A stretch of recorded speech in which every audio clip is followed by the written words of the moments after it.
Hello, मेरा नाम है एजेंट रोफ और मैं आजकल एक नए केस की तहकीकात कर रहा हूँ और मुझे उसके बारे में कुछ समझ नहीं आ रहा। ये केस बड़ा डिफिकल्ट है।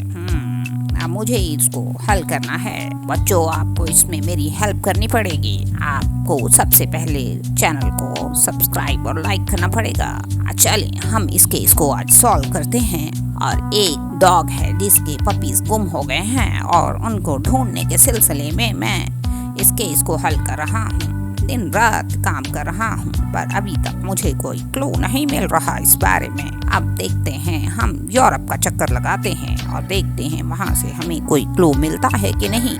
Let's check. यहाँ से हमें उनकी लोकेशन मिल रही है और हम उस लोकेशन को फॉलो करते हुए बाहर जा रहे हैं। जल्दी चलें मेरे साथ।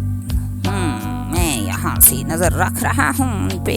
मुझे नजर आ रहा है वो कहाँ है। मुझे लगता है हम उस लोकेशन को पहुँच रहे हैं। ओ, मेरी मोटरसाइकिल ही चल नहीं रही, ये तो भाग रही है साइकिल। इसको कैसे कैप्टन एजेंट रोफ इस केस को हल करता है। जल्दी जल्दी से चलें बच्चे, हमने इस केस को हल कर दिया है और आपको जल्दी से चैनल को लाइक कर लें। Bye bye.